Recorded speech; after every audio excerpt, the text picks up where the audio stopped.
Make sure to set up your tablet or computer near your keyboard so you can follow along as we go through these scale exercises. If you haven't watched the introductory video on why you should practice scales, I encourage you to watch it now to help you prepare.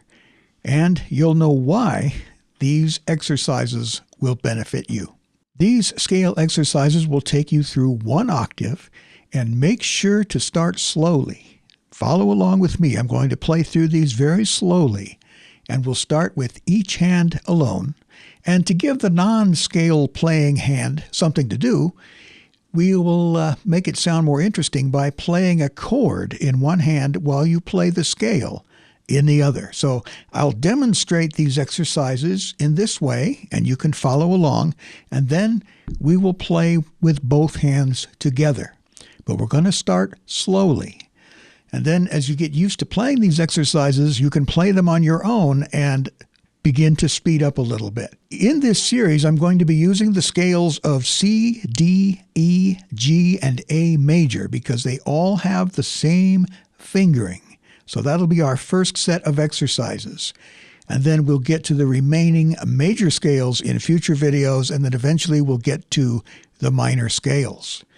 Now, you don't need to play through all of these exercises in one sitting. Just take one or two scales at a time and work through the various rhythms. And as I keep saying, just follow along with me. It's like an exercise video.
Thank you for taking the time to work through these scale studies.